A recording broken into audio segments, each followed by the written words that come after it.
Sim, imagino que tenha. Boa noite, pessoal, tudo bem? Hoje a Secomp UFSCar, a gente traz para vocês o nosso primeiro evento online com o nosso palestrante, o Hélio Lemes Costa Júnior. Ele é professor, ele é pesquisador, ele é escritor e futurista, e ele tem PhD em Inovação e Tecnologia pela nossa UFSCar. Ele vai falar hoje sobre a vida após o smartphone. Para quem está assistindo, sinta-se à vontade para fazer perguntas nos comentários, que no fim da palestra a gente vai dedicar um tempinho para responder as perguntas. Bom, passo a palavra para o Hélio agora. Olá, obrigado. Obrigado, Guilherme. Obrigado pelo convite, né? E muito bom estar aqui, né, junto com vocês. Mais uma vez, né? Eu já tive numa outra edição do Secomp falando sobre realidade virtual, né? E uso de vídeos 360 graus e criação de conteúdo em 360 graus. Não sei se alguém que está assistindo hoje já assistiu essa apresentação, que foi presencial, né? No teatro aí no maravilhoso teatro, né, da UFSCar, no Florestan Fernandes, foi muito legal. E agora estamos aí nessa versão online, né, nessa novo modelo, onde a gente está testando tudo diferente, né, tudo de forma diferente do que a gente fazia no passado. Então, primeiro, obrigado, né, é um prazer estar aqui com vocês. Eu tenho uma nostalgia, né, boa, né, de ter estudado aí na Federal de São Carlos. Na verdade, eu estudei doutorado no Departamento de Engenharia de Produção, mas a linha de pesquisa é na área de gestão de tecnologia e inovação. E é a área que a área que eu atuo, que eu pesquiso, que eu publico, é tudo nessa área, né, de inovação e tecnologia. Por isso mesmo, né, eu atuo conversando muito sobre essas mudanças, né, essas transformações que a gente está passando e também sobre futurismo, né? Porque além de ser um professor que atua, né, no presente, a gente, na área de inovação e tecnologia, a gente tem que estar também de olho no futuro. Então, eu sou professor, né, há 30 anos, trabalho nessa área de educação. Minha formação inicial é na área de computação, né, de fazer programas, desenvolver software, né, a área de desenvolvimento de sistemas. Mas depois, ao longo do tempo, eu fui mudando para outras áreas, área de administração, área de engenharia, principalmente engenharia de produção. Mas o minha início, né, na carreira acadêmica, como aluno, né, como estudante, foi na área da computação e de tecnologia. Sou pesquisador, né, como professor da Universidade Federal de Alfenas, e no campus em Varginha. Eu moro aqui no sul de Minas Gerais, em Varginha, e aí, como professor, a gente também é pesquisador, e realiza várias atividades. E na minha pesquisa, ultimamente, eu trabalho muito com Smart Cities, com essa área de inovação e tecnologia para a gestão pública, né, para a administração pública. Então, a gente tem muitas atividades relacionadas com administração pública, que é o setor que eu atuo dentro da universidade, Instituto de Ciências Sociais Aplicadas, mas com o enfoque de inovação tecnológica para essa área. Sou escritor, tenho alguns livros, né, publicados na área, livros que, alguns já mais antigos, na área de educação e tecnologia, que o meu mestrado foi nessa área também de inovação e tecnologia para a educação, e livros mais recentes, né, na área de gestão de inovação. Sou nerd, adoro tecnologia, né, então isso é muito bom, porque eu trabalho com o que eu gosto.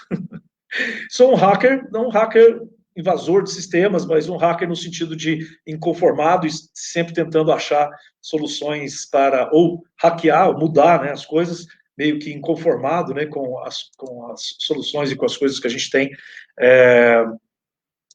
que são propostas para a gente. Então, a ideia do hacker é essa, tentar hackear ou achar uma maneira diferente de fazer as coisas.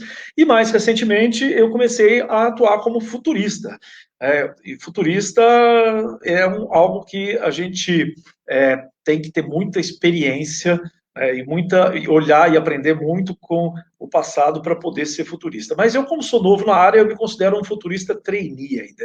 Então, se eu fizer alguma previsão que der errado, não me culpem, por favor, porque eu sou apenas trainee. Quando eu for sênior, futurista sênior, aí você pode me cobrar. Bom, o que é ser futurista, então, né? E aí, exatamente o título dessa palestra, né, dessa fala, que é a vida após o smartphone, é justamente a gente imaginar cenários futuros, imaginar nossa vida, né, em função de elementos que fazem parte da nossa vida, de coisas que vão estar, né, ao nosso redor, no futuro. E como é que será esse cenário, como é que a gente vai lidar com esse cenário futuro. Então, nós temos uma realidade hoje que indica determinadas dicas para a gente, para onde a gente vai, mas futurismo não é nada esotérico, eu não tenho nenhum poder sobrenatural, é muito mais a gente conectar as coisas. Então, falar sobre futurismo é falar sobre conexão de ideias, conexão de fatos, né, históricos, e conexão também entre esses três elementos. O passado, né, como é que ele se conecta com a realidade que nós temos agora, como é que as coisas evoluíram até agora, porque isso nos dá indicações de como será o futuro, mas só indicações, né? Nada é garantido em relação ao futuro, óbvio, e a gente está vendo isso agora, onde nenhuma das previsões que nós tínhamos indicava o futuro, né, que no futuro nós estaríamos vivendo dessa forma como estamos vivendo, muitos de nós enclausurados, né, trabalhando em casa, no trabalho remoto, educação à distância, né, não havia indicações no passado recente de que nós estaríamos vivendo esse momento agora. Então, há algumas previsões que são óbvias, outras nem tanto, e algumas que são realmente impossíveis da gente prever. Mas trabalhar com futurismo é trabalhar pensando, discutindo e testando esses cenários futuros, pensando em se a gente fez dessa forma até aqui, o que nos motivou a fazer o que fizemos? Provavelmente esses mesmos motivos vão nos fazer mover em direção ao futuro. E aí fica mais fácil da gente entender essa linha, que ela é mais ou menos perene entre o passado, o presente e o futuro, a partir das motivações humanas, né? O que move a gente, o que move o mundo, o que move o ser humano, é o que vai levar a gente a construir. Porque o futuro é construído. Existem fatores que são extrínsecos, né? Fatores que são a gente é incapaz de lidar com eles, mas grande parte do futuro vem da nossa capacidade inventiva, da nossa capacidade de transformar e de criar esse futuro. E aí, por isso mesmo, a gente vai trabalhar em matéria de futurismo, pensando em o que a gente quer. Provavelmente nós vamos conseguir ou nós não vamos conseguir. E aí esses cenários eles são construídos a partir das chances que nós temos de conseguir. E aí quando a gente começa a falar sobre a história, né, do smartphone e a história do tema dessa palestra, que é a vida após o smartphone, a gente tem que buscar alguns dados que mostram o passado, o presente e o futuro. Não é um passado muito distante, se a gente pensar que o smartphone não que ele foi inventado em 2007, mas o lançamento do iPhone é um marco na história do smartphone. Já existiam smartphones anteriores, né, ao iPhone, mas ele se transformou num ícone, né, dentro dos smartphones. Então, a gente vai pegar a história do crescimento de vendas do smartphone em unidades a partir de 2008, e a gente tem um gráfico com um crescimento significativo, né, passando lá de menos de 100 milhões de smartphones lá em 2008, menos de 150 milhões, até um marco de aproximadamente 1,5 bilhões de unidades de smartphones sendo fabricados e vendidos em 2017. E aí a gente já vê que, a partir de 2017, começa a haver uma estabilização nesse crescimento, e o próprio crescimento em si, que é o que está aí nesse gráfico da direita, ele mostra que há um decréscimo, na verdade, no crescimento ano após ano, se a gente comparar, né, toda essa evolução que houve de 2008 até 2017. Então, nós podemos entender que, apesar de ser algo que as pessoas ainda querem muito, né, trabalham para comprar um smartphone, para ter um smartphone no bolso, o que a gente vê, o que a gente enxerga é também que não é que estabilizou porque todo mundo já tem um smartphone, porque, na verdade, muita gente quer comprar outros smartphones, né? Eu quero atualizar, trocar meu smartphone. Existem alguns outros motivos que levam a essa estabilização e talvez a uma possível queda nas vendas, na produção de smartphones, mas e aí nós vamos falar um pouco mais adiante sobre isso. Para começar a falar sobre isso, e aí tem alguns dados aqui, por exemplo, em 2015, o crescimento foi algo surpreendente, né? O Gartner disse que as vendas de smartphones tinham passado 1 bilhão de unidades em 2014, Em 2019, o Gartner disse que as vendas declinaram 2,7% no primeiro trimestre de 2019. E aí, bom, por que veio essa ideia, né? E por que eu estou tratando desse tema e chamei, né, essa palestra de A Vida Após o Smartphone, e eu vou explicar o motivo. Em 2018, uma futurista colega nossa, a Amy Webb, ela faz um relatório que é um prognóstico, né, de futurismo. Ela faz isso constantemente. E a Amy Webb, nessa apresentação de 2018, ela falou essa frase: 2018 marca o começo do fim do smartphone. E na época isso foi muito surpreendente, né? Se hoje é surpreendente, 2018 era mais surpreendente, porque, na verdade, os números não mostravam isso ainda, né? Essa estabilização, ou quem sabe até um declínio, né, na fabricação e na venda dos smartphones. Então, em 2018, isso foi muito surpreendente, pegou muita gente de surpresa, muita gente duvidou, né? E depois os números mostraram que realmente existia essa tendência. E quando ela falou isso, eu também me assustei e fui atrás dos números, né? Cheguei a esses números, fiz uma checagem, né? E a gente vê que realmente isso está acontecendo. Há fortes elementos que nos mostram que realmente pode acontecer um declínio e uma queda da produção e venda de smartphones.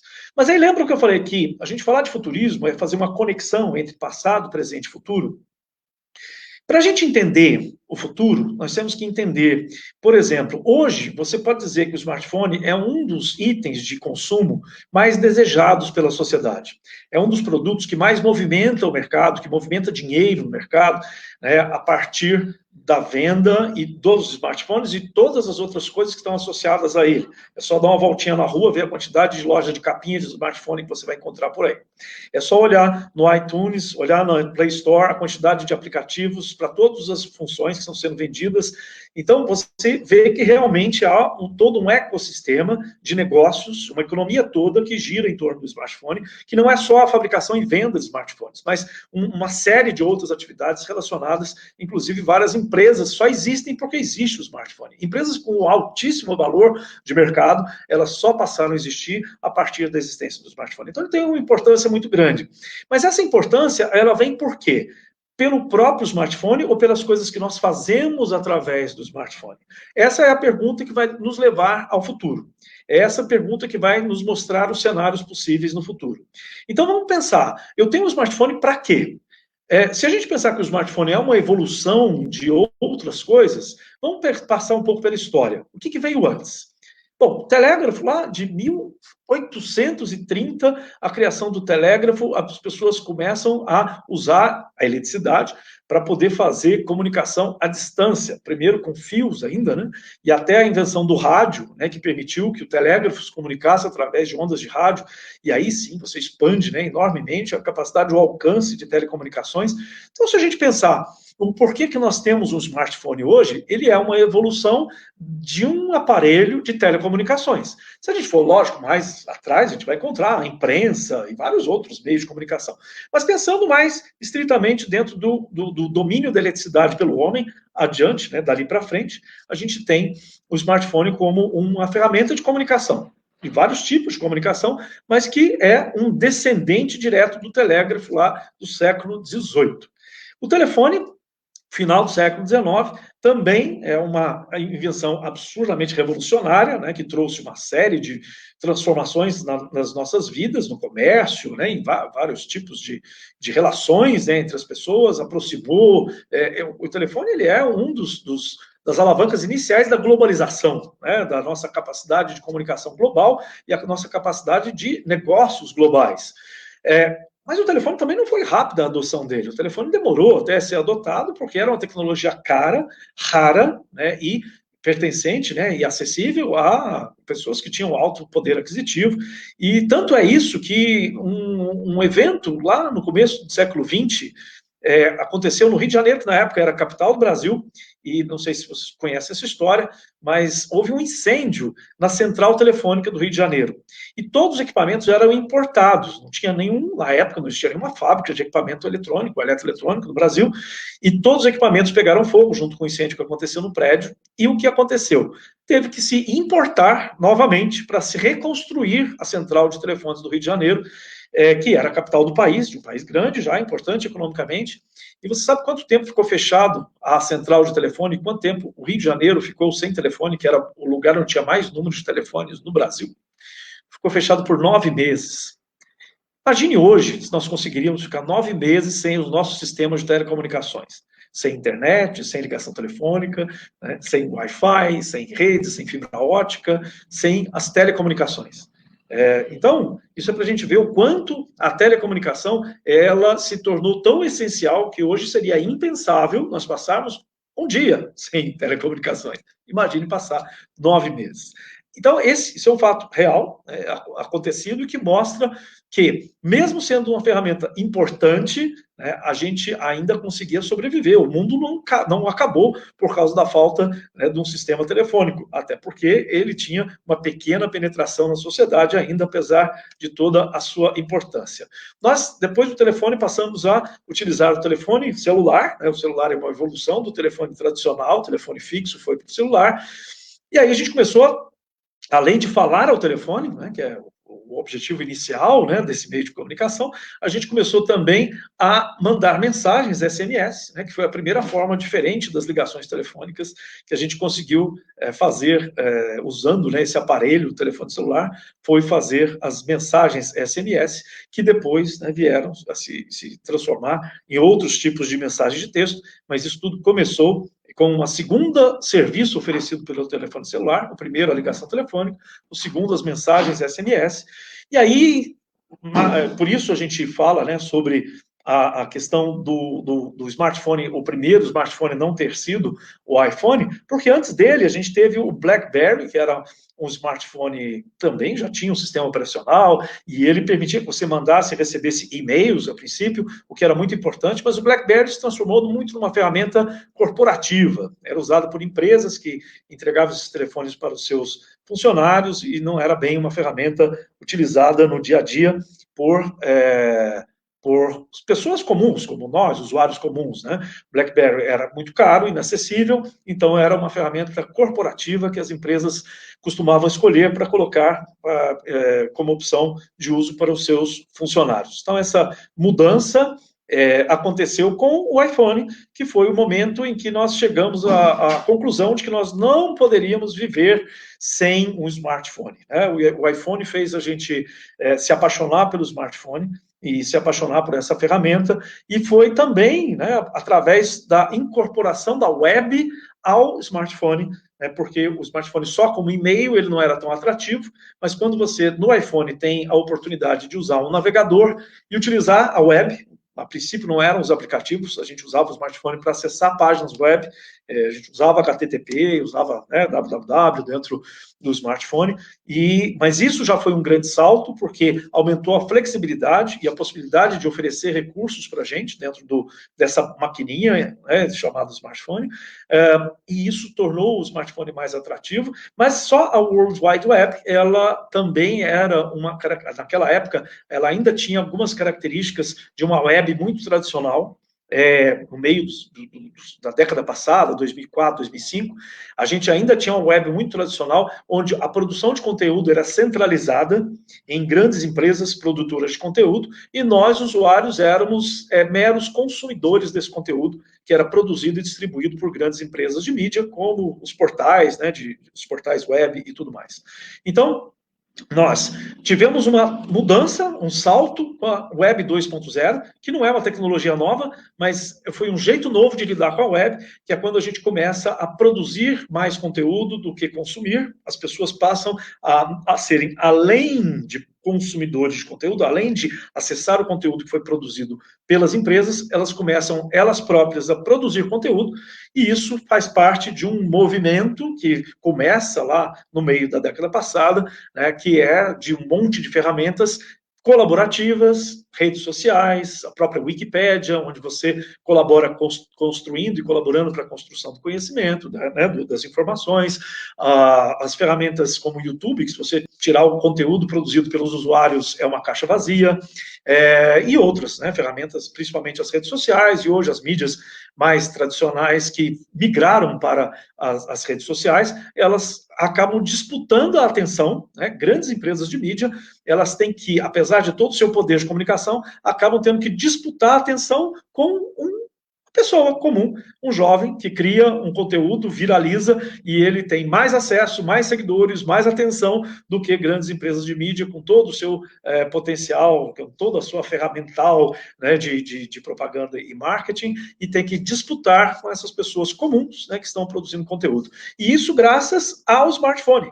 Quando você entrega o smartphone na mão das pessoas, elas começam a ter facilidade de produção de conteúdo. Hoje você tem um smartphone que é uma câmera, que é um microfone, e que ele em si é uma ferramenta, um estúdio de edição, onde você consegue produzir, criar conteúdo de maneira quase semi-profissional, que disputa em qualidade com o conteúdo produzido por grandes empresas de mídia. E aí, essa é a Web 2.0, que nos leva a o smartphone como ferramenta central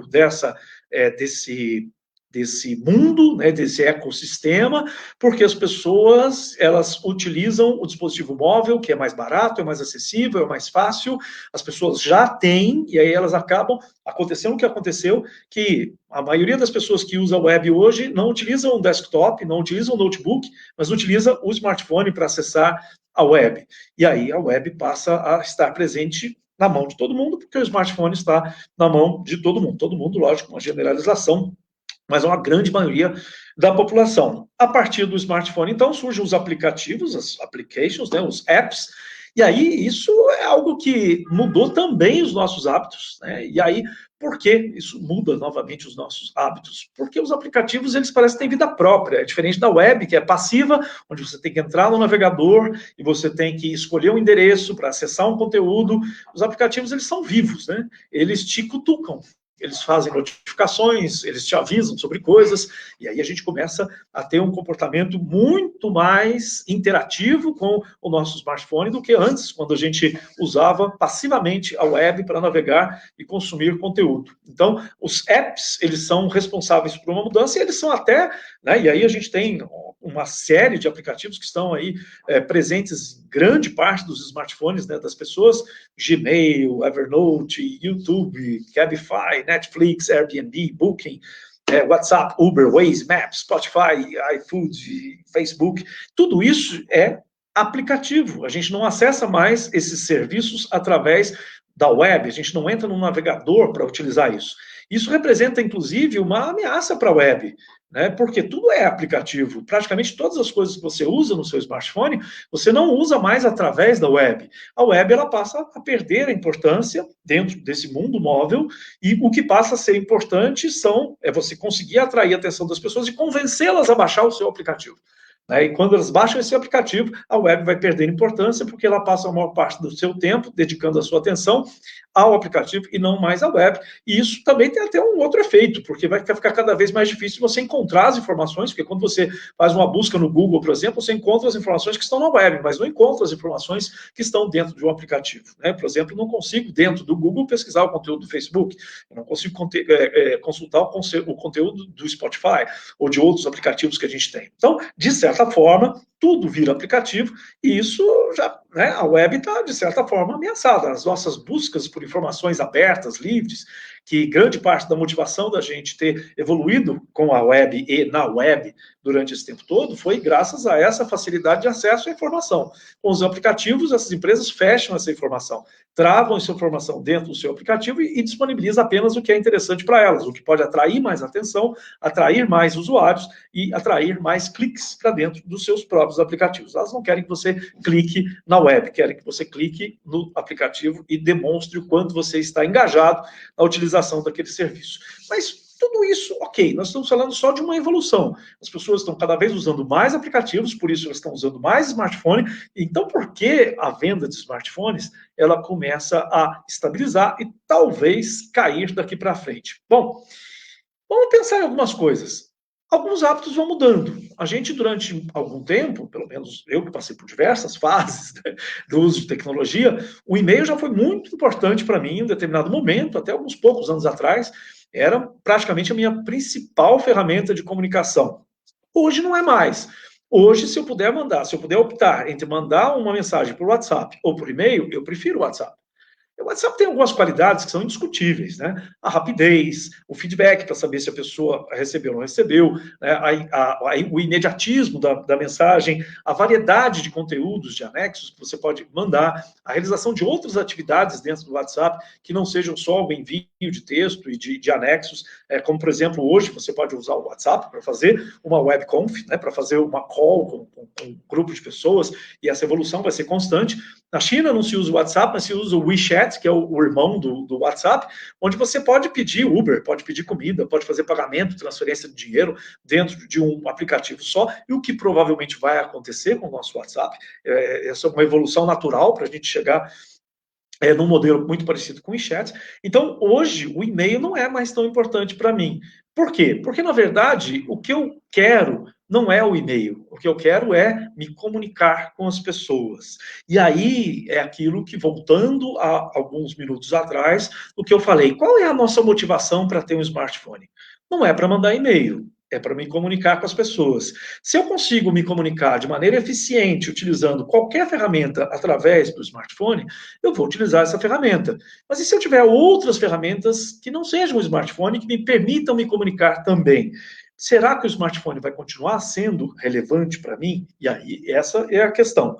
O e-mail não é mais tão relevante para mim quanto foi no passado. Ele mudou o jeito, quer dizer, ele mudou o jeito de eu me comunicar com as pessoas quando eu adotei o e-mail, mas quando surgiu uma opção melhor, ele deixou de ser interessante e relevante para mim.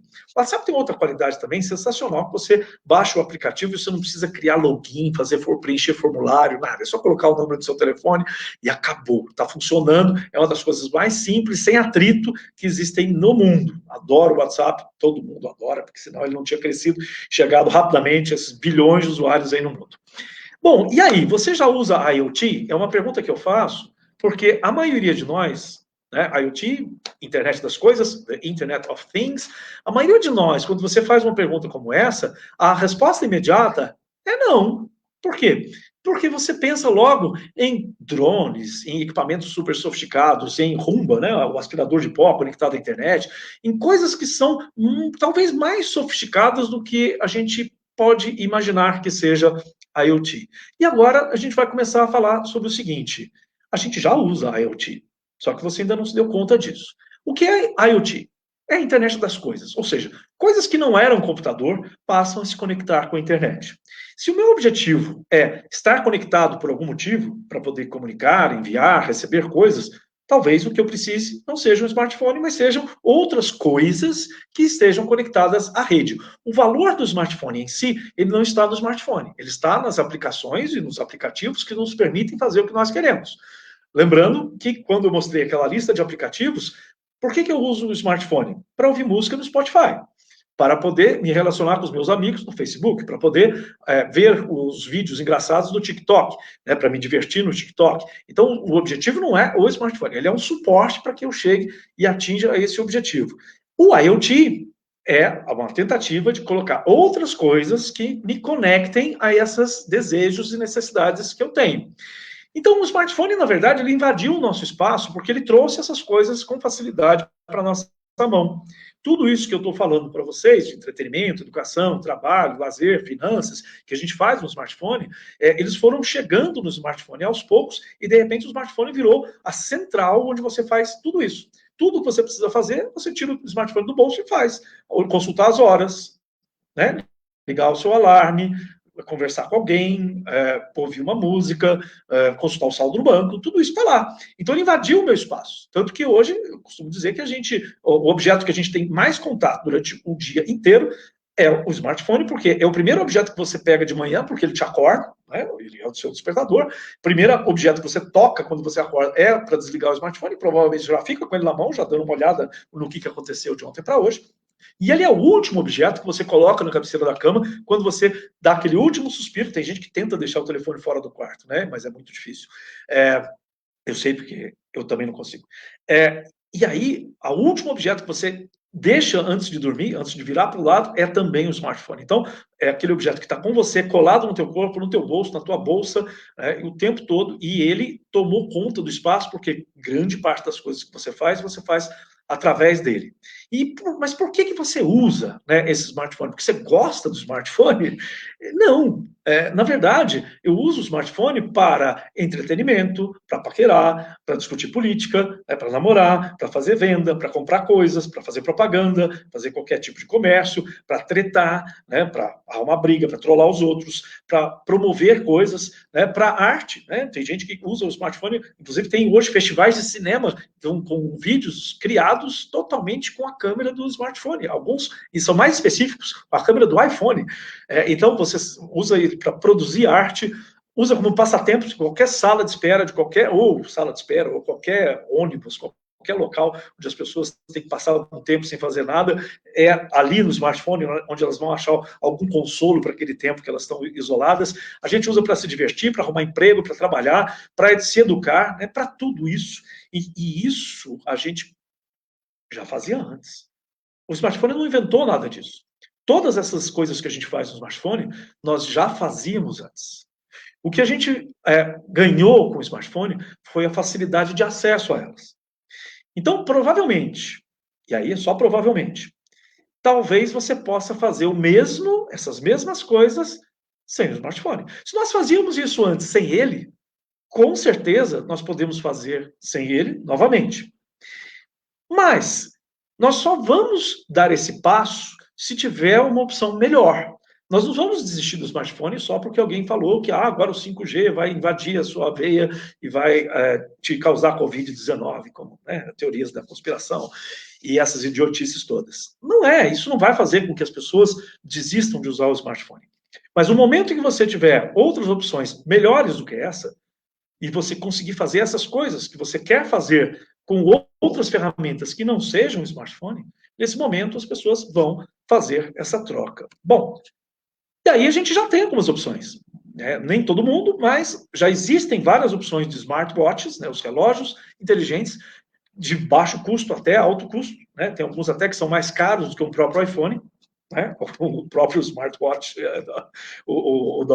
da Apple, ele é tão caro quanto um smartphone top de outra marca. Então, existem várias opções de smartwatches e, na verdade, eles podem fazer grande parte do que um smartphone faz.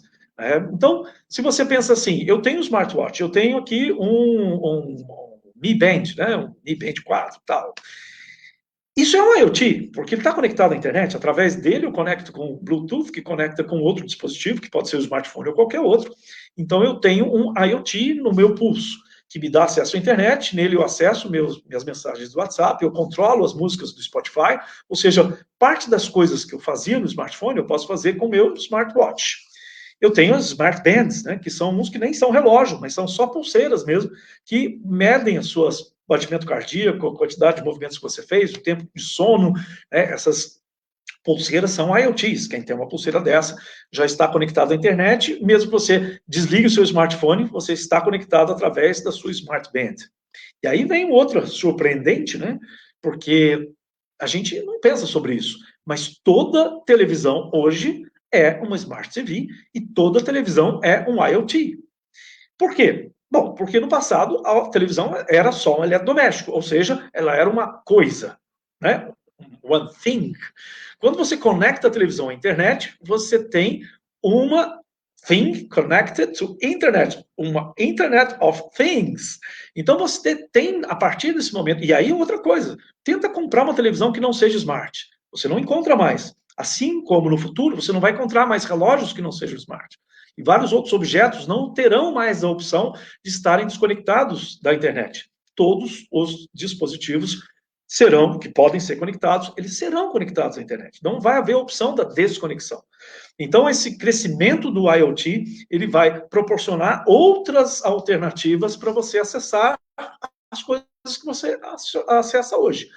Veja a propaganda dos veículos vendidos hoje, né? Mesmo no Brasil, mas lá fora isso, lógico, já aconteceu há mais tempo, mas aqui no Brasil, os veículos top, né? Aqueles mais sofisticados da linha, todos eles vendem a ideia que nós temos um carro conectado. Então, todos os carros hoje que têm alguma conexão com a internet são IoT. E várias das coisas que você fazia no smartphone, você vai passar a fazer através do seu carro. A maioria de nós hoje, por exemplo, já assiste Netflix não no smartphone, mas assiste na televisão, que é uma Smart TV. Assiste o YouTube na televisão, que é uma Smart TV. Acessa o Waze, o Maps, através do display do seu carro, ao invés de utilizar o seu smartphone. E grande parte dos carros já vem com conexão independente do smartphone. O carro em si se conecta à internet e você consegue utilizar aqueles recursos que você precisava do smartphone, você não precisa mais. Eu agora utilizo os sistemas de navegação e GPS através do próprio carro. Os Smart Glasses, que foi o mico do Google, né, criou o Google Glass, mas hoje já vem outras opções muito melhores, inclusive o Facebook está lançando outros recursos, né, de realidade virtual e de óculos. Eu vi essa semana outras empresas grandes, agora não vou lembrar, estavam lançando outros óculos que são muito mais interessantes e muito menores e mais discretos, né, do que o Google Glass, que você vai poder utilizar para realizar uma série de atividades importantes, como aquelas atividades que eu disse que a gente quer o smartphone para fazer, mas que você vai poder fazer com seus óculos inteligentes. Smart Headphones, já tem um monte hoje que, inclusive, conversam com você e você conversa com o headphone, né, que você faz, inclusive, com o uso de inteligência artificial, que te ajuda também em geolocalização, em escolha e seleção das músicas que você vai ouvir, em comunicação com outras pessoas, isso tudo auxiliado por inteligência artificial embutida num fone de ouvido. Smart Appliances, e aí, poxa, Appliance tem um monte, a cozinha é cheia de coisas que você pode conectar na internet, que no começo parecia assim, ó, isso é coisa de louco, de nerd. De repente você começa, não é tão nerd assim, quando eu posso conectar o meu micro-ondas e acessar, por exemplo, na tela, né, na porta do micro-ondas, acessar uma tela que me dá acesso à internet para consultar receitas, para poder me comunicar com outras pessoas, mostrar a comida que está sendo feita na minha casa, principalmente nesse mundo instagramável, onde a gente quer fotografar comidas, né, para instagramar. Isso tudo faz parte de novos hábitos que nós criamos e que vão fazer com que a gente conecte o nosso liquidificador, a nossa geladeira, o nosso micro-ondas e esses appliances todos, a internet e os IoTs vão passar a nos oferecer esses recursos que a gente usa no smartphone. Assistentes inteligentes, né? Grande parte das grandes empresas como a Amazon, a Alexa, o Google com o assistente Google, a Microsoft com a Amazon, né? Que está tendo uma visibilidade no mercado. Esses assistentes, eles são conexões com a internet. Hoje, por exemplo, eu não preciso abrir o smartphone para ver a previsão do tempo. Eu pergunto para o meu Google Assistente. Eu não preciso abrir o smartphone para fazer uma série de coisas, inclusive automação residencial, onde eu posso apagar e acender luzes, eu posso ligar e desligar aparelhos, appliances, através dos comandos de voz e que não passam pelo smartphone. Então, estão vendo a quantidade de exemplos de coisas que a gente faz hoje e que a gente precisava do smartphone, né? Os vestíveis, né? A gente tem tênis conectado à internet, que mede o seu número de passos, você tem vários tipos de espelhos de banheiro conectados à internet, que você acorda de manhã, o espelho te traz todas as informações, previsão do tempo, o tempo que você vai levar no trânsito até chegar ao trabalho, as últimas mensagens que você recebeu, você pode gravar conversando com o espelho, gravar mensagens que ele transforma em texto, já gera uma comunicação, né, imediata. Superfícies, e essa é uma pesquisa mais recente, onde você tem, com as telas flexíveis, o que está acontecendo, e baratas, né, o que está acontecendo é que as pessoas estão começando a criar superfícies inteligentes, ou seja, telas que não parecem telas. Você pode cobrir uma parede como se fosse com papel de parede, e esse papel de parede é uma tela onde você pode conversar com ela e ela mostra informações para você e ela se adapta ao momento, à realidade. Isso é uma coisa que parece ainda ser de ficção, mas não é. Isso existe, está à venda, só que ainda é caro, não está disponível para todos. Mas é uma outra forma de nos conectarmos e que a gente vai parecer cada vez mais maluco conversando com as paredes, né? Eu agora estou falando para as paredes. E o que era uma letra de música, de repente, passa a ser uma opção de comunicação. Os implantes inteligentes, implantes que você vai ter debaixo da tua pele, substituindo órgãos, substituindo ou trabalhando como auxiliares para dispensar medicamentos dentro da sua corrente sanguínea. A gente já tem isso, e isso não tem a ver com o smartphone, mas tem a ver com um mundo inteligente, né, de dispositivos vestíveis, implantáveis, né, que a gente vai cada vez utilizar mais. E será que tudo isso vai levar a gente a ser mais inteligentes pessoas, né, selves mais inteligentes? Né? Será que isso tudo vai nos levar, ou será que nós vamos continuar fazendo as mesmas coisas de antes, só que de maneira mais rápida, mais barata, mais eficiente, vamos dizer assim, através de novas tecnologias? Isso vai depender de nós, do uso que nós fizermos da tecnologia, do uso que nós escolhermos fazer dessa tecnologia toda que está à nossa disposição. E o smartphone vai continuar no seu bolso? Será que quando todos esses IoTs, quando o mundo ao seu redor oferecer para você as mesmas coisas que você fazia antes do smartphone, e você puder fazer essas coisas em IoTs, que vão estar conectadas ao seu redor o tempo todo, e elas são mais fáceis de conectar, né? Elas permitem interfaces mais fáceis para você se comunicar com esses objetos, e eles se adaptam ao seu mundo, ao seu redor, ao invés de você se adaptar ao objeto, o objeto se adapta à sua realidade, aos seus hábitos. Será que nós vamos continuar carregando o smartphone no bolso? E a gente pensa sobre o relógio de pulso. Eu usei relógio de pulso durante muitos anos, até um dia, mesmo já usando o smartphone há muito tempo, um dia eu parei e pensei, por que eu preciso de um relógio de pulso, se mesmo tendo o relógio no braço, quando alguém me pergunta a hora, eu tiro o celular do bolso para olhar a hora. E aí eu deixei de usar o relógio de pulso. Antes não era um smartwatch, era um relógio normal. Por quê? Porque não fazia sentido, eu tinha outras coisas que eu usava para poder ver que hora era. E agora eu não preciso mais do relógio, eu passo a ter o smartphone. Quando eu tiver outros meios de me comunicar, outros meios de me entreter, de me educar, de trabalhar, de comprar, e que eu posso fazer tudo isso sem fazer através de um smartphone, será que eu vou optar por manter esse smartphone no meu bolso, mesmo eu tendo outras opções? Vai depender de nós. Vai depender não só de nós como usuários, se nós vamos querer ou não, mas vai depender da indústria. Provavelmente nós vamos querer, porque a indústria vai continuar evoluindo e ela vai cada dia mais colocar coisas nele que são interessantes e que são únicas. Isso é a forma da indústria sobreviver. Nós temos grandes players nesse mercado, grandes empresas internacionais que trabalham e ganham muito dinheiro vendendo isso daqui e as coisas que são vendidas através disso daqui. Tá aí a Apple, empresa de $1 trilhão, chegando a quase $2 trilhões, e que ela só atingiu esse volume, esse crescimento, graças a isso aqui. Não foi fazendo iMacs, né? Não foi fazendo tablets, não foi vendendo servidores para a indústria, foi fazendo um objeto de consumo e todo o ecossistema de venda de conteúdo. Não só de aplicativos, mas de conteúdo, de música, games, filmes, livros, revistas e tal, através de todo esse ecossistema que pode ser vendido através de outros dispositivos, mas que hoje ainda se centraliza nesse dispositivo aqui. Então a indústria vai se transformar, com certeza, e provavelmente sim, a gente vai ter motivos para continuar comprando o smartphone, mas não com um crescimento acelerado como havia, porque ele não vai mais dominar a sua atenção como dominou até agora, porque você vai ter a sua atenção dividida em outros dispositivos IoT que vão estar conectados aos serviços que você quer, às coisas que você precisa e que não passam necessariamente por ele. Então a gente vai estar com ele. Ele enfeitiçou a gente, ele fez com que a gente ficasse louco para trocar um smartphone pelo outro mais moderno no ano seguinte, ele virou um objeto de consumo, um objeto de desejo.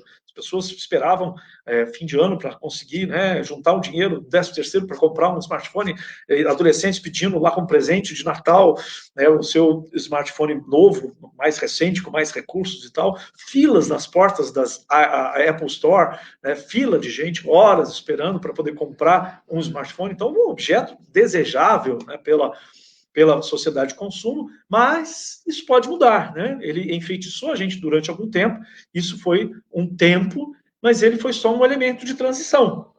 Ele concentrou nele uma série de aplicativos, aplicações, soluções que nos deixavam fazer as coisas que nós queríamos e precisávamos fazer, que são aquelas, recordando, Entretenimento, negócios, trabalho, educação, namoro, tal, tudo aquilo que a gente queria fazer, ele concentrou. Mas isso foi no momento de transição. Durante esse período, que a gente pode dizer aí que pouco mais de 10 anos, ele concentrou tudo isso até o momento que isso começa a se dispersar novamente para outras ferramentas, outros meios da gente acessar essas coisas. E aí, no futurismo, o que a gente faz é pensar sobre isso e aí como é que as pessoas vão continuar fazendo esse acesso a essas coisas que elas já faziam antes, né? Chegou a hora da gente dizer adeus? Provavelmente não. Talvez não. Não vamos. É a vida após o smartphone, mas não quer dizer que ele não vai mais existir. Ele pode se reinventar. A indústria vai fazer isso. Eles vão criar novas opções irresistíveis para que a gente continue comprando smartphones. Ele pode ser sua companhia, né? Se ele trouxer realmente inteligência de verdade artificial, ele pode realmente se transformar um companheiro mesmo, e aí, logicamente, você criar uma relação, e tem até um filme, agora eu não vou me lembrar o nome, mas um filme muito legal, em que o telefone tem uma personalidade, ele começa a interferir na vida das pessoas. Depois, nas perguntas e respostas, alguém, por favor, me lembra o nome do filme, para a gente deixar como dica. Mas se ele se transformar numa personalidade, né, algo que realmente ele tenha uma capacidade de eu ter uma relação com esse smartphone, pode ser que realmente ele seja uma companhia, não queira deixar ele de lado. Ele pode ser seu conselheiro, conforme ele vai se transformando em algo mais sofisticado, e a própria inteligência embutida nele, transformando ele não só em um escravo que faz aquilo que você quer, mas alguém que te ajuda e te aconselha nos momentos que você precisa. Pode ser seu guia, né? Um guia que o seu coach, né, de repente, que vai te ajudar aí a escolher os melhores caminhos, mas isso só o futuro dirá. E aí você pode dizer para mim, né, poxa, Hélio, mas você no começo falou que era professor, escritor, palestrante, pesquisador e era futurista. Como assim só o futuro dirá? Se você é futurista, você tem que dizer. É que, na verdade, eu sou apenas trainee, e eu falei isso lá no começo. Então, a gente está falando agora sobre possibilidades e cenários, é algo que a gente tem que pensar agora, porque principalmente quem trabalha nas áreas de tecnologia são as pessoas que vão criar esse novo futuro, que vão criar essas novas oportunidades. Então, você talvez focar em desenvolvimento de aplicativos para celular, no curto prazo pode ser muito interessante, mas no longo prazo pode não ser. Então, quem for planejar a sua vida profissional dentro da área de tecnologia hoje, já tem que considerar que existe um cenário sem smartphone no futuro, que existe um cenário onde os aplicativos vão rodar em outras plataformas. Eles vão estar presentes em outros lugares, outros momentos, e sendo acessados de outras maneiras pelos usuários, pela sociedade, pelo cidadão. E isso é uma decisão que a gente, tomando agora, a gente consegue chegar melhor preparado lá na frente. Né? Nós estamos todos juntos nessa aventura, tanto os usuários, como os desenvolvedores de tecnologia, como os profissionais, e a gente vai não só usar, né, a tecnologia que for criada, mas a gente, como é que vai ser essa vida, né, após o smartphone? Nós é quem vamos decidir. Nós, usuários, vamos demandar o que nós vamos querer, nós é que vamos decidir se o smartphone vai continuar sendo relevante ou não, mas também quem criar essas opções, quem colocar essas opções nas nossas vidas, vai definir o futuro dos nossos hábitos e vai definir o futuro da indústria de tecnologia e do enorme quantidade de dinheiro que circula em torno desse ecossistema.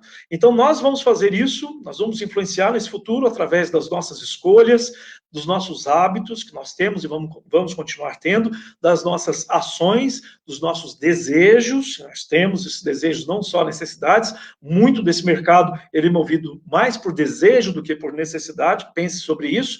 E nos nossos sonhos. A gente sonha com futuros que sejam mais produtivos, alegres, divertidos, que sejam melhores, né, do que nós temos hoje. E se as ferramentas que nós criarmos no futuro, elas nos oferecerem isso, oferecerem mais do que a gente quer, logicamente, essas ferramentas é que serão as vencedoras dentro desse concurso de tecnologias e ferramentas que a gente tem hoje disputando para ocupar o espaço do smartphone, se é que esse espaço vai ser ocupado lá na frente. Meu nome é Hélio Lemes Costa Júnior, professor, futurista, trainee, e espero que eu tenha te ajudado, né, com essa palestra. Eu não, como disse, eu não sei exatamente o que vai acontecer, mas a minha pesquisa, no andar, né, da vida, das minhas pesquisas, do meu trabalho, a gente tem feito algumas previsões que deram certo, algumas previsões realmente surpreendentes, coisas, né, que a gente olhou lá no passado e que não eram muito prováveis e que acabaram acontecendo, e isso me fez acreditar que uma visão bem informada do passado e do presente, ela pode, de certa forma, não garantir, mas melhorar as nossas chances de acertar no futuro.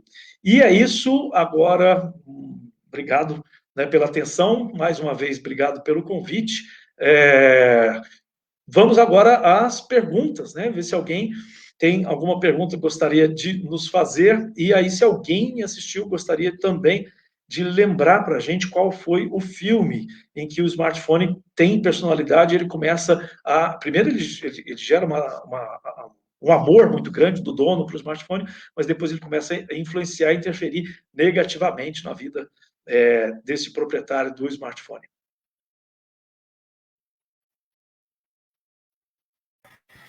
Hélio, eu não tenho certeza. Vou deixar o pessoal responder, porque eu nunca assisti também, mas eu acho que o filme Her tem um pouco a ver com isso, não tem? Tem, mas não é esse, é uma comédia. É uma comédia, inclusive, a comédia até é ruim. Ruim na execução. A ideia é muito boa, mas a execução do filme não foi legal. Eu não lembro se é Pixel ou... bom, depois eu olho aqui. Mas é interessante porque é algo que a gente pode chegar lá, né? Esse desenvolvimento realmente de personalidade das pessoas, chegar em um momento em que elas vão se relacionar com objetos, com IoTs e com smartphone, como se estivesse relacionando com pessoas, e desenvolver algum tipo de afetividade, né? Uma afetividade positiva ou negativa, né, por essas pessoas. Então, isso é algo que a gente, no futuro, vai ver acontecer, com certeza, né? E, lógico, as consequências disso a gente não sabe ainda. Por isso tem vários seriados como Black Mirror, por exemplo, que mostram esse futuro distópico aí, e grande parte das coisas que a gente vê essas séries, né, mais recentes, a gente se assusta, porque algumas coisas que a gente viu na ficção estão realmente acontecendo num curto prazo. Né, coisa de ficção de 3, 4 anos atrás, que a gente achava há 3, 4 anos atrás que estavam muito distantes, não estavam, não. São coisas que estão realmente acontecendo nesse momento. A gente tem um comentário do Vinícius Rodrigues, ele falou, caramba, o IoT vai adentrando nas nossas casas e a gente nem percebe. Pois é, quando eu falei, fiz aquela pausa dramática, e falei, né, você usa IoT, a maioria das pessoas vai dizer, não uso. E aí você olha na sua televisão, você tem um IoT na sala da tua casa, no teu quarto, né, porque é um objeto que não era computador, e de repente ele passa a ser um computador conectado à internet. A televisão hoje é um smartphone com um telão, uma tela grande. A Luciana Souza perguntou, eu nunca tinha ouvido falar da sua profissão. Como você vê o mercado de trabalho na tecnologia hoje e como você acha que profissões novas como a sua vão surgir? Na verdade, assim, não existe uma profissão futurista, né? A gente é um trabalho meio que de análise que a gente faz, né? Não existe um emprego, mas é a carteira assinada. O que você faz aqui na empresa? Eu sou futurista da empresa X, né? Mas é um trabalho de análise que a gente faz de cenário futuro, e existem várias metodologias para fazer algumas projeções. Existe uma pesquisa realizada por dois pesquisadores de Oxford, eles fizeram essa pesquisa há uns 2 ou 3 anos atrás, sobre quais eram as profissões que tinham mais chance de serem substituídas por tecnologia, por inteligência artificial. Eu não vou lembrar o nome, mas se você procurar lá o futuro do trabalho, o futuro das profissões, colocar Oxford, com certeza você vai achar esse artigo. É um artigo muito completo, e eles usaram várias ferramentas que fizeram projeções de futuro. Então, tem algumas profissões que são mais ameaçadas, outras menos. Quais são as mais ameaçadas? São aquelas que podem ser, que a gente já está vendo uma substituição. Por exemplo, no futuro a gente vai ter muito poucos motoristas, né? O desenvolvimento do veículo autônomo está muito rápido, e não só rápido, como já está presente. No Brasil, a gente já tem veículos autônomos, só que a gente desconhece. Mas se você entrar, por exemplo, numa área de mineração da Vale, ali já tem uma série de tratores que são autônomos, que são programados para sair do ponto A ao ponto B, não são controlados por um joystick, eles são programados para, olha, saia daqui e vá, a missão é dada, vai até lá, descubra um jeito de chegar até lá. No campo, a gente já tem tratores que fazem todo o trabalho, né? E aí o agro é uma área, a última área, né, de desenvolvimento tecnológico que a gente tem, principalmente aqui no Brasil, mas que está agora, né, com um desenvolvimento tecnológico bastante intenso e rápido, que já tem tratores em que você realmente não tem mais ninguém que precise nem dirigir e nem controlar a distância. Também é dada uma missão para o trator e ele, a partir de informações de satélite, GPS, de imagens, né, ele consegue atuar sozinho e isso é algo que substitui uma série de trabalhadores que antes eram necessários. Mas tem outros, né? Agora, quais são aquelas que têm menos chance de serem substituídas? São aquelas que envolvem relacionamento pessoal. Aí, quais são essas? Por exemplo, educação infantil. Né? Muito possivelmente, nós não vamos querer colocar crianças aprendendo com robôs. Nós vamos querer manter, até porque elas precisam aprender a desenvolver a afetividade, o relacionamento social. Né? Elas não podem ser tratadas por máquinas, né, e conviver apenas com máquinas. O cuidado com o idoso, né, também é algo que vai continuar existindo, essa necessidade de relacionamento pessoal. Tudo aquilo que exige criatividade, né, criatividade ainda é algo que é exclusivo nosso, né, do ser humano, que exige afetividade, relacionamento, que precisa artes, principalmente, né, as funções criativas, elas vão continuar sendo feitas por pessoas. Aquilo que é facilmente mecanizável, e o que a gente fala é o seguinte: tudo dentro da economia que puder ser digitalizado, tudo que é átomo e puder ser transformado em bit, vai ser. Então, a transformação digital é isso. As pessoas estão o tempo todo procurando oportunidades de transformar o que é analógico em digital. Então, se você faz analógico e pode ser transformado em digital, e ele digitalizando vai eliminar a necessidade da sua presença, o seu emprego está ameaçado, a sua profissão está ameaçada. E é isso que a gente tem que pensar. O quanto a minha profissão ela pode ser digitalizada e transformada em serviços automáticos, que não exijam a criatividade, a afetividade, relacionamento humano. Isso, algumas funções, a gente já percebe que já está acontecendo. Está fechado o microfone, Guilherme. Antes de continuar, eu vou dar um destaque maior no layout da live para você. Um comentário rápido do Luiz Fernando. Até as TVs que não são smarts estão sendo transformadas com aparelhos como o Chromecast, por exemplo. Que é amplamente disponível, barato, e que faz a mesma coisa, né, que uma smartphone, transforma qualquer televisão num smartphone, e aí grande parte das pessoas hoje só usam a TV, na verdade, não utilizando a TV como ela foi projetada, né, utilizam a TV como uma forma de acesso à internet. Tem gente que utiliza a TV para jogar, né? Eu tenho a TV, mas não usa a TV para assistir televisão, usa para jogar. Tem gente que usa para se comunicar, né? Utilizando a TV como um meio de comunicação, utilizando o Skype e outras ferramentas de comunicação. Utiliza a TV para ter acesso ao YouTube, que aí sim é muito parecido com a televisão aberta, mas o conteúdo é on demand, você assiste na hora que quer, escolhe o conteúdo que quer, né? E o conteúdo não é o mesmo conteúdo que é produzido centralizado por uma empresa de mídia que decide o que você vai assistir. Você vai fuçando, descobrindo até encontrar exatamente aquilo que você gostaria de ver. Né? Então mudou o nosso hábito também de assistir televisão. E uma pergunta do Vinícius Rodrigues. Você acha que esse futuro mais integrado vai chegar para a maior parte das pessoas? Hoje em dia, até o EAD é comprometido devido à falta de internet e qualidade. Hoje, Smart TVs provavelmente já chegam em casa sem acesso, por exemplo. Sim, nós temos uma evolução tecnológica que a gente, né, conversou já sobre isso. Nós tivemos um impulsionamento no desenvolvimento de infraestrutura.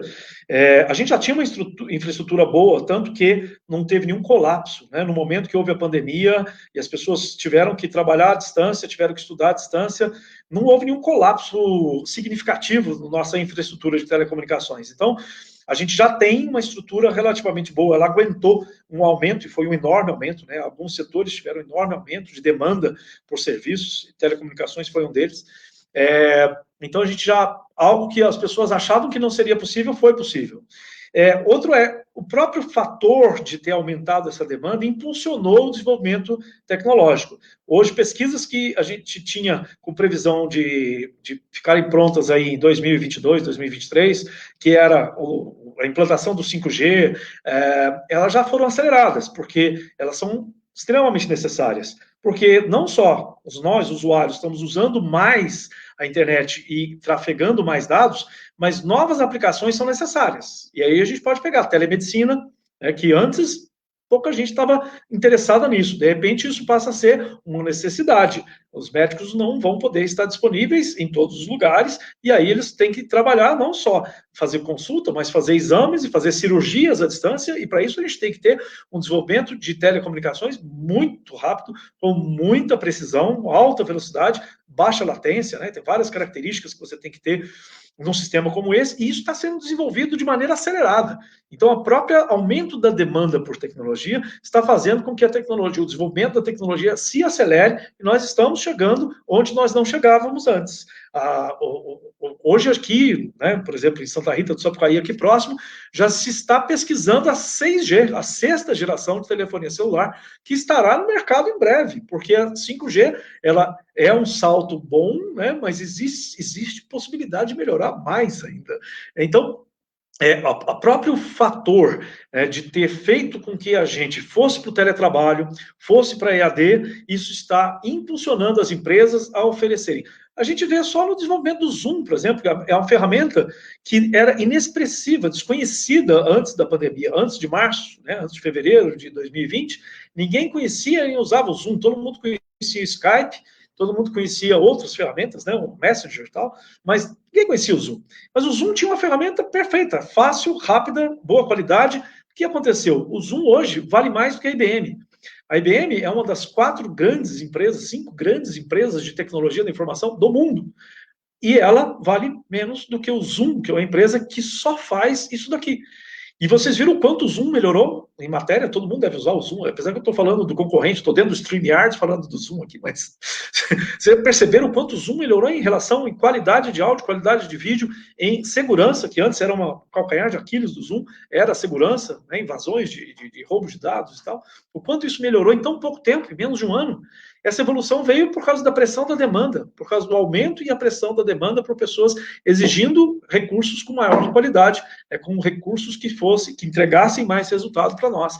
E é isso que acaba acontecendo, que vai acontecer, com todas as outras ferramentas tecnológicas, o acesso à internet, a disponibilidade, o preço dos equipamentos tende a cair. Nesse momento aumentou, o preço do notebook explodiu, o preço de uma webcam explodiu. Mas isso é momentâneo, o mercado se ajusta, né? Em breve, esses equipamentos vai haver uma maior oferta, eles vão cair aos seus preços anteriores, quem sabe até diminuição do preço, devido à escala de produção, que vai aumentar também enormemente. Uma última pergunta aqui do Pedro Lemos. Ele disse: adorei a palestra, professor. Eu gostaria de saber o que você acha sobre a indústria dos games mobile, em um futuro após os smartphones. Olha, existem várias indústrias de jogo atualmente, né? A gente pode classificar. Antigamente o jogo era uma coisa só, não é que sempre foi uma coisa só. Mas hoje existem vários tipos, né, de indústria de jogos, e elas vão continuar existindo e convivendo. Existe um mundo do console, né? Tá todo mundo aí em polvorosa com o PS5, que logicamente vai continuar existindo. Os dispositivos móveis não mataram o console. Existe o PC Gamer, né, que vai continuar existindo e provavelmente crescendo, né?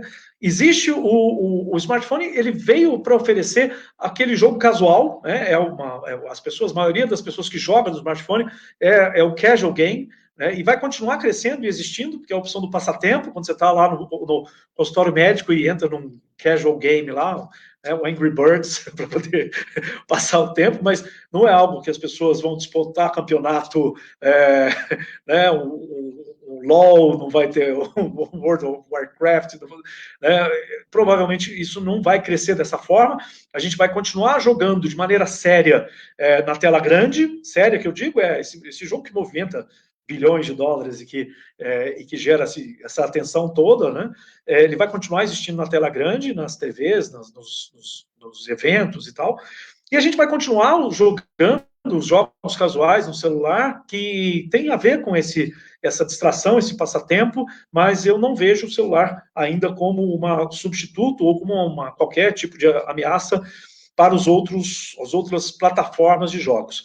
O que eu vejo, né, que talvez a gente ainda não conseguiu, e que é uma promessa que há muitos anos é só uma promessa, é o jogo em realidade virtual, porque ainda não pegou, né? Já vários fabricantes e grandes players, grandes indústrias colocaram muito dinheiro em jogo em RV, e a gente acaba vendo isso só funcionando em eventos, quando você vai numa feira e tem alguém com óculos de realidade virtual, você usa, acha muito legal, mas você compra e não usa, né?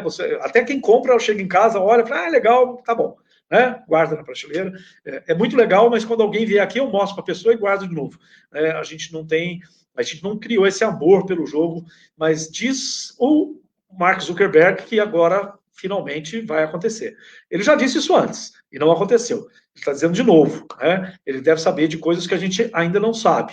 E diz que proximamente, nas próximas semanas, o Facebook vai revelar mais uma iniciativa de realidade virtual e pode estar relacionado com jogos e pode ser que realmente pegue. Algumas tecnologias demoraram muito. Só para exemplificar, Pedro, a videoconferência. Você sabe quando foi realizada a primeira videoconferência da história?